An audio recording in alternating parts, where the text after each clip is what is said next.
Para kepolisian telah menemukan rekaman CCTV di sekitar lokasi penyerangan penyidik KPK Novel Baswedan. Untuk mengungkap pelaku, polisi juga melakukan pengembangan penyelidikan dengan menganalisa percakapan yang terjadi di sekitar lokasi. CCTV yang diduga merekam detik-detik terjadinya penyerangan atas Novel Baswedan terpasang di rumah Novel dan warga yang tak jauh dari lokasi kejadian. Aparat kepolisian telah menyita bukti rekaman dan melakukan penelitian. Kepala Bagian Penerangan Umum Mabes Polri, Kombes Pol Martinus Sitompul mengatakan tim gabungan dari Polda Metro Jaya dan Mabes Polri saat ini telah memeriksa 16 saksi dan melakukan analisa percakapan yang terjadi di sekitar tempat tinggal Novel untuk mengungkap siapa pelaku teror atas Novel Baswedan.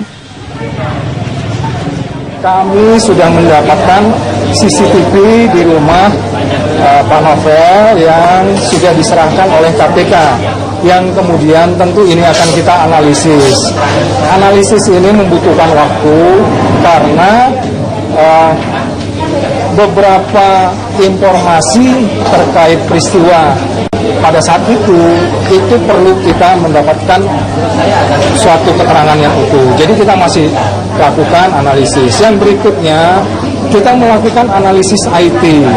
Apa itu analisis IT? Itu adalah sebuah analisis terhadap beberapa pembicaraan yang terjadi di wilayah tersebut. Menjalani perawatan medis di Singapura, kondisi Novel Baswedan dikabarkan berangsur membaik. Informasi selengkapnya kita akan bergabung dengan Putri Lukman langsung dari Singapura. Putri, bagaimana kondisi terkini Novel Baswedan saat ini? Sumi, kondisi terkini dari penyidik senior KPK Novel Baswedan yang tengah menjalani perawatan intensif di Singapura. Hingga saat ini informasi yang kami terima dari kakak Novel Baswedan yang turut mendampingi Novel dengan perawatannya di Singapura, yakni Taufik Baswedan, dari pesan singkatnya mengatakan kepada kami sudah mulai terlihat adanya perkembangan baik khususnya di bagian mata dari Novel Baswedan.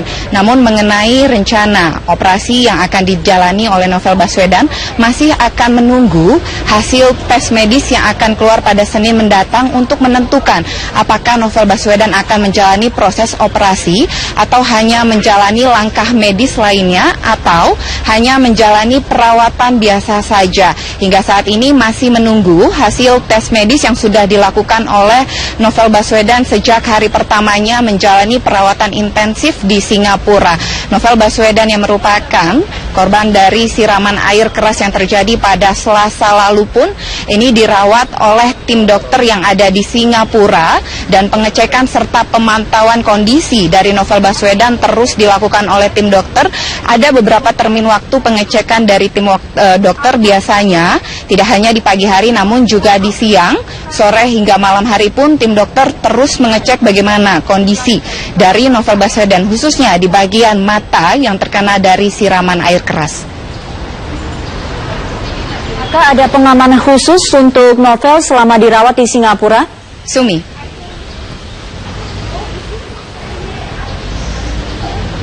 Sumi, mengenai pengawasan di rumah sakit khususnya di Singapura ini sama seperti di Jakarta atau di Indonesia khususnya, karena dari pengawasan yang ada di Singapura khususnya di rumah sakit Singapore General Hospital yang merupakan lokasi dari perawatan intensif dari penyidik senior KPK Novel Baswedan pun kami dari awak media tidak diperbolehkan mengambil gambar secara langsung. Ini merupakan proses pengamanan yang diberlakukan seluruhnya kepada pasien yang ada di Singapore General Hospital, khususnya di Singapore National Eye Center yang merupakan lokasi dari perawatan intensif dari Novel Baswedan.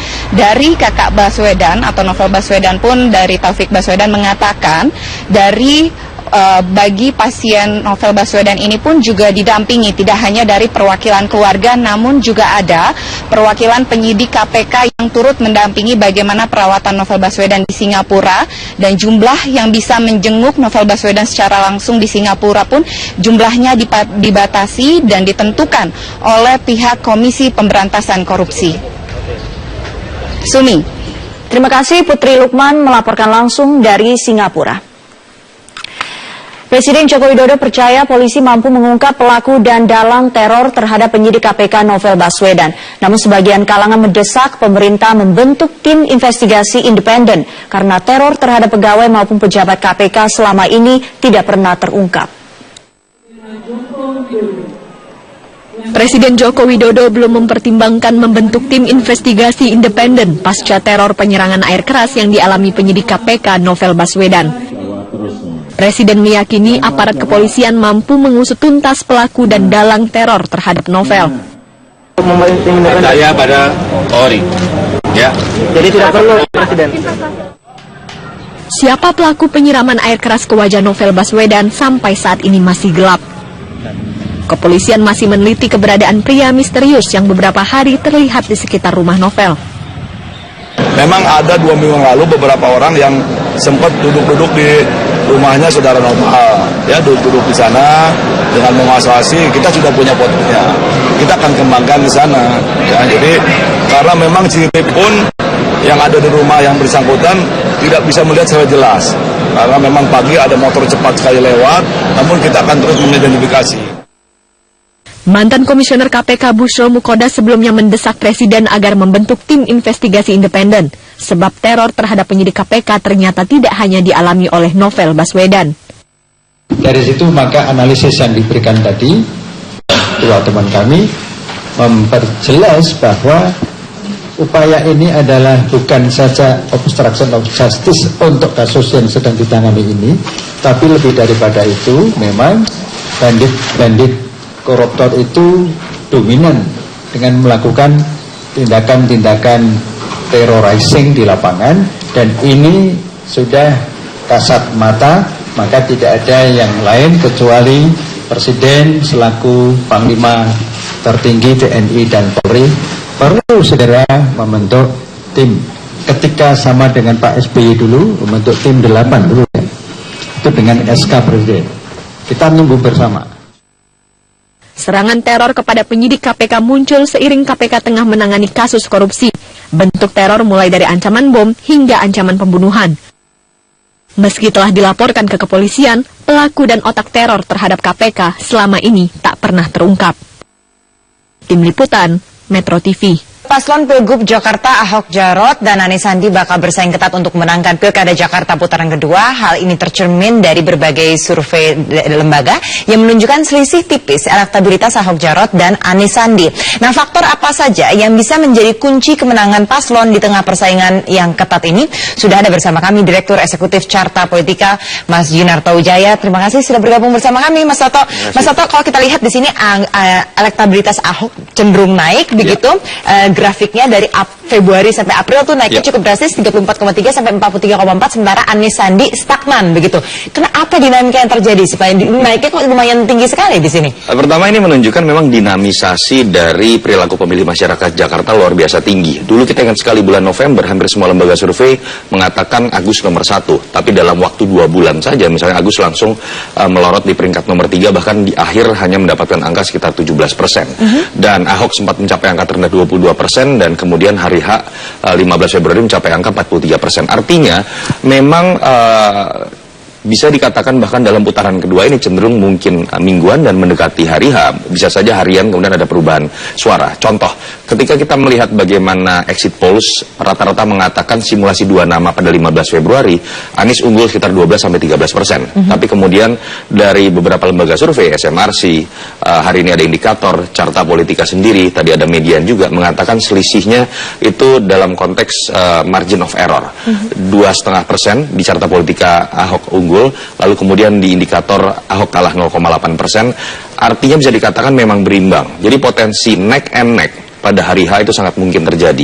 Kalau pertanyaannya kemudian kenapa Ahok naik, menurut saya kalau kita lihat di putaran kedua ada beberapa faktor yang memang bisa dilihat sebagai faktor yang menguntungkan Ahok. Pertama, fakta persidangan berbeda dengan putaran pertama. Fakta persidangan putaran kedua kebetulan masuk pada saksi-saksi yang meringankan terlapor. Berbeda pada putaran pertama yang kemudian memberatkan terlapor karena berasal dari pelapor. Yang kedua, saya pikir harus diakui juga masuknya partai-partai Islam, bukan hanya menambah secara kuantitatif PKB dengan P3, tapi juga secara kualitatif itu membawa efek psikologis bahwa ini bukan lagi pertentangan antara nasionalis melawan agama, bukan lagi partai agama versus partai non agama, tapi ada representasi NU misalnya di situ, yang kemudian itu bisa membuat situasi menjadi lebih cair, karena kita tahu beban Ahok selama ini adalah dalam isu penistaan agama. Itu yang menurut saya mungkin menjadi faktor yang menguntungkan Ahok. Sementara Anies sendiri tidak terlalu banyak isu baru yang bisa dibawa dibandingkan pada saat putaran pertama. Tapi yang menarik, elektabilitas Ahok naik, tapi yang paling disukai tokohnya justru di sini kalau dilihat dari datanya Anies dan Sandi begitu dibandingkan dengan Ahok. Kalau dibedah lebih lanjut, memang tingkat kesukaan ini menjadi hal yang menguntungkan Anies dan Sandi. Ketika dibedah Ahok versus Anies atau Sandi versus Jarot, tingkat kesukaan lebih tinggi. Dan ini yang sebenarnya juga linier dengan temuan bahwa alasan utama orang memilih Anies Sandi memang sangat berbeda dengan alasan utama orang memilih Ahok Jarot. Ada kecenderungan variabel rasional yang dominan dalam pemilih Ahok Jarot. Mereka mengatakan kerja nyata dan tegas, itu dua variabel yang dominan. Sementara untuk alasan memilih Anies Sandi karena pertama ramah dan sopan, yang kedua karena satu agama. Jadi memang betul-betul ada pertarungan variabel rasional dengan variabel emosional yang dua-duanya sah-sah saja dalam demokrasi yang sedang terjadi. Dan ketika masuk ke dalam pertanyaan mengenai tingkat kesukaan, itu kan cenderung lebih ke arah sisi emosional orang yang memang melihat mungkin karakter dari Anies dalam hal ini atau Sandi misalnya cenderung lebih ramah dan santun, tapi secara rasional orang mengatakan Ahok lebih jelas kerjanya. Itu yang menurut saya menarik untuk kemudian faktor agama juga dinyatakan penting begitu kalau dilihat dari laporannya, tapi suku justru tidak begitu penting kalau dilihat, betul atau tidak tuh? Jadi kalau memang pertanyaannya apakah ada unsur primordial dalam pertarungan di sini, jelas terlihat memang faktor agama itu berimbang. Orang yang mengatakan penting dan tidak itu 47 dan 46%, berbeda ketika ditanyakan apakah latar belakang suku menjadi penting untuk kemudian memilih pemimpin, ternyata jauh sekali 60% lebih mengatakan tidak penting. Sudah penting. Nah, ini juga menarik. Tadi ada sebut soal ada P3 dan PKB, begitu saya sempat lihat datanya. Ini mungkin Anda bisa konfirmasi lagi kalau saya salah datanya. Ini kalau dilihat pendukung-pendukung dari PKB dan P3 sampai saat ini justru masih condong kepada Anies Sandi. Begitu? Kalau P3 sebetulnya sudah ada perubahan yang cukup signifikan, karena kalau kita lihat sekarang sudah 50-50 ya, artinya sekitar setengahnya sudah ke Anies Sandi, setengahnya kemudian ke Ahok Jarot. Dan memang kita tahu juga pernyataan resmi kan belum terlalu lama, misalnya dari sisi Romi yang sudah lama dari pihak Jan Farid. Dan untuk PKB sendiri juga menurut saya kan baru simbolisasi kuat deklarasi resmi dilakukan juga baru beberapa hari lalu, dan kemudian juga diikuti oleh banyak yang membaca bagaimana sikap PBNU yang menerima kedatangan Ahok Jarot juga itu dianggap positif buat Ahok Jarot, dan itu kan baru terjadi beberapa hari lalu, sehingga kemudian mungkin survei belum terlalu bisa membaca.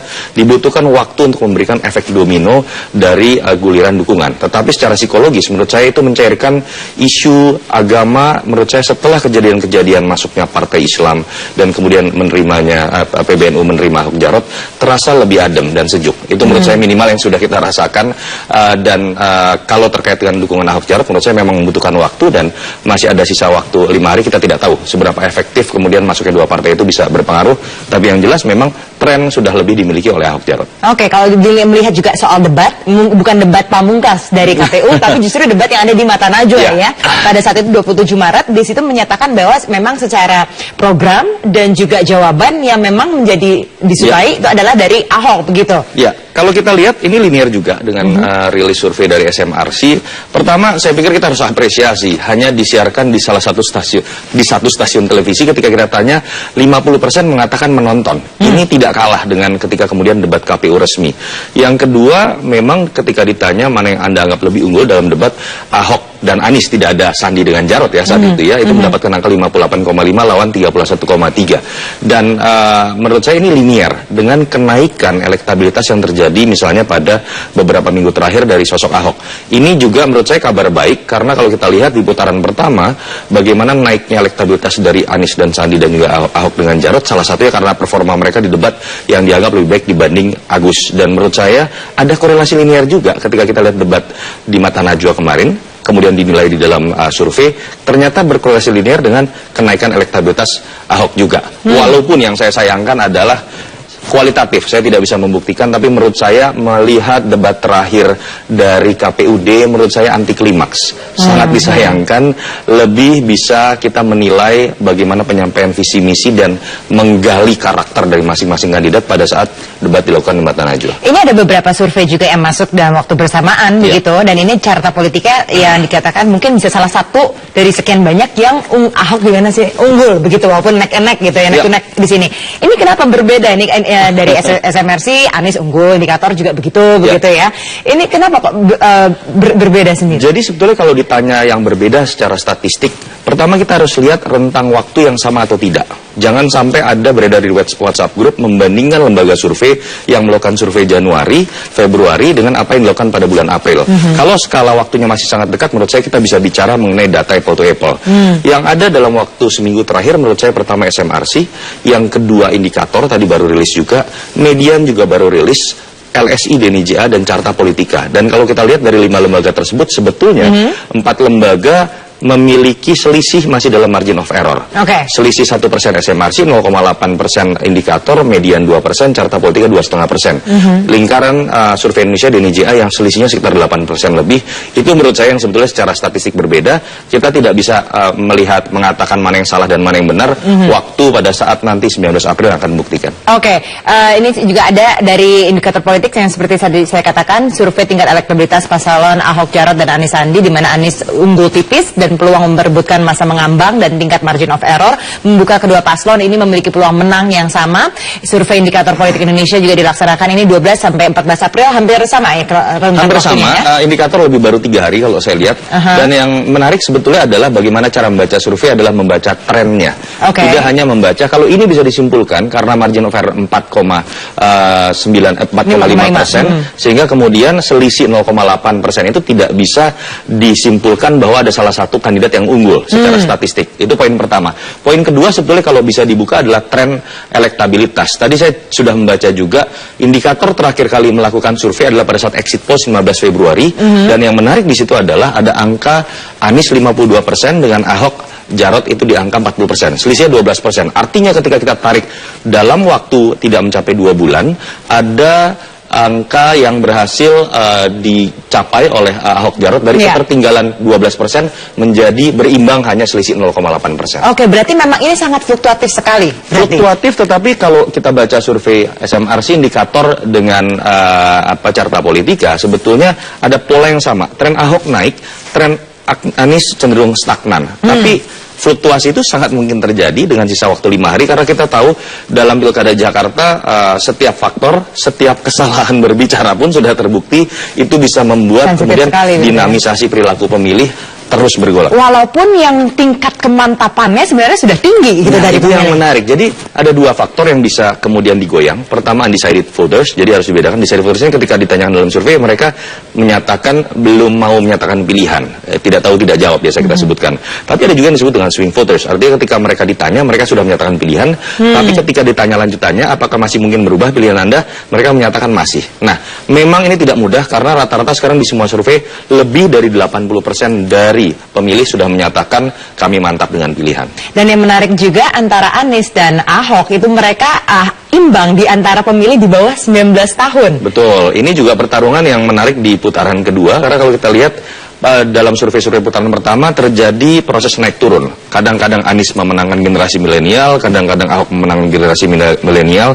Dan kita lihat kan kalau di sosmed misalnya ya, adu balap bikin video-video yang cenderung terlihat nyasar anak muda. Ada Ahok Show misalnya, Anies cenderung lebih rajin memposting di Twitter misalnya, dibantu oleh beberapa tokoh-tokoh anak muda. Jadi memang harus diakui ada kreativitas yang lebih kita rasakan dibandingkan putaran pertama, apalagi dibandingkan dengan pilkada-pilkada sebelumnya. Siapapun yang menang, menurut saya ini sudah kemajuan dalam konteks pendidikan politik. Di luar isu-isu yang menyeramkan, termasuk masalah politik aksi massa dan sentimen primordial yang seringkali menyinggung kelompok-kelompok tertentu. Baik, dan isu keberagaman, isu agama ini sebenarnya mempengaruhi nggak sih early voters, young voters ini nih? Saya pikir itu merata ya. Pada akhirnya kalau kita coba lihat memang sentimen agama berpengaruh sangat besar. Lalu kemudian juga alasan-alasan yang sifatnya emosional terkait primordial ternyata ada. Sebetulnya itu sah-sah saja. Tapi ketika itu dibumbui oleh ujaran kebencian, dibumbui oleh politisasi agama, itu yang menurut saya bukan bukan berpotensi merusak pilkadanya saja, tapi merusak keberagaman dan merusak nilai-nilai yang sudah ada di masyarakat. Mas Yunarto Wijaya, terima kasih banyak sudah bergabung Terima kasih. bersama kami. Sama-sama, Kepolisian menyelidiki rekaman kamera